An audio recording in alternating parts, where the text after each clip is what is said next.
Selamat pagi, saudara-saudara yang terkasih dalam Tuhan.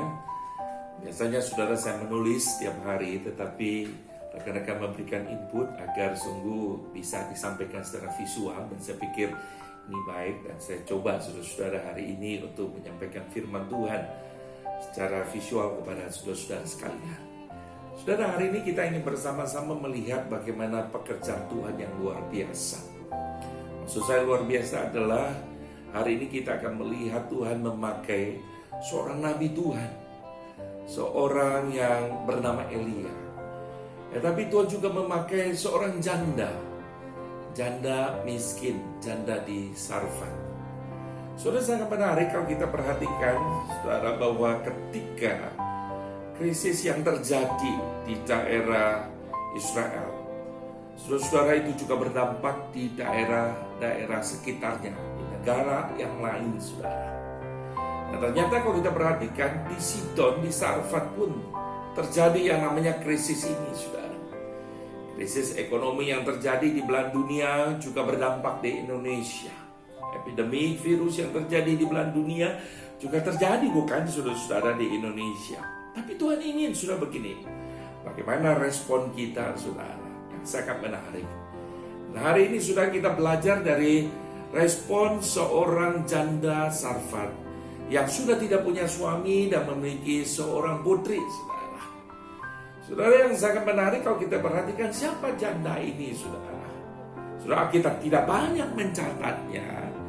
Tapi yang sangat menarik, saya percaya saudara, ketika di dalam segala kondisi, situasi apapun, saudara, Tuhan ingin memakai kita, saudara, di dalam kapasitas apapun, saudara, siapapun kita. Kalau Tuhan ingin pakai, bisa menjadi berkat yang luar biasa. Saudara, saya ingat Tuhan Yesus pernah berkata di dalam Lukas pasal 4 ayat 25-26. Tuhan berkata kepada orang-orang Israel, Tuhan berkata, aku berkata kepadamu dan kataku itu benar. Pada zaman Elia terdapat banyak perempuan janda di Israel ketika langit tertutup selama 3 tahun dan 6 bulan. Dan ketika bahaya kelaparan yang hebat menimpa seluruh negeri. Tetapi sudah perhatikan, Elia itu kemudian dikatakan diutus bukan kepada salah seorang dari mereka, melainkan seorang perempuan janda di Sarfat di tanah Sidon. Saudara, perempuan ini, saudara-saudara, kemungkinan besar dulunya orang kaya.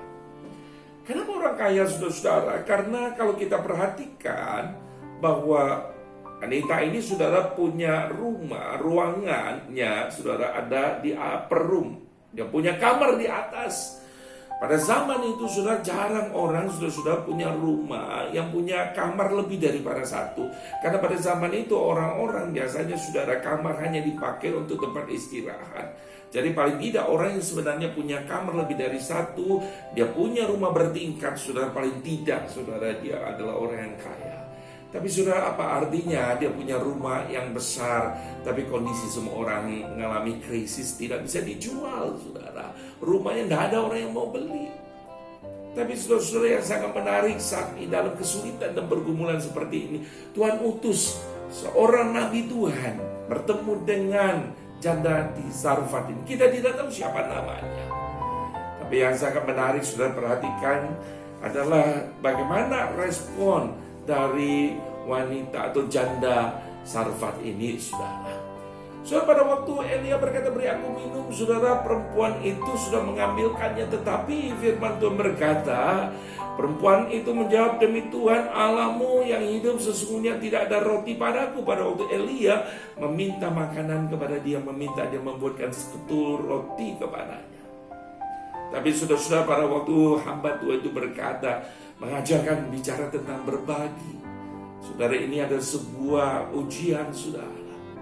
Bagaimana sudah di tengah pas-pasan yang dia miliki, karena dia berkata dengan dia makan berarti hanya cukup bagi dia dan anaknya, setelah itu dia mungkin akan mati, saudara.